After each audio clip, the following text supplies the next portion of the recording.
咱讲创意就是生活中伫太平区的这个新光国小，因为学生人口成长有够紧，学校数无啥够用，老师就发挥创意，带这个囡仔利用球来做箱啊，做一个大型的城堡，并且用各年级创作的这个作品来做这个装扮，有经过做维修精灵甲水彩的动物等等，将这座新光快乐城堡送予学校做生日礼物。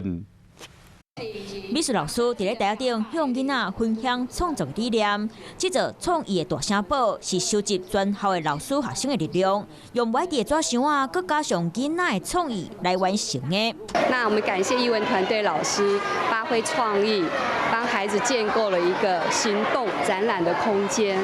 设计的特色就是一个城堡的概念，然后把它浓缩融入。美术老师邀请全校的老师和学生做伙来收集纸箱啊，结合学校建筑物的设计，嘛甲囡仔上美术课精彩创作，变作是城堡的元素，来送予学校当作是生日礼物。努力完成的城堡是大家用心用功，然后很感动的是，在收集纸箱的过程，大家把纸箱送到学务处，学务处在没几天之内就已经被纸箱淹没了，这样子，然后让我们感受到那种小朋友的期待跟感动。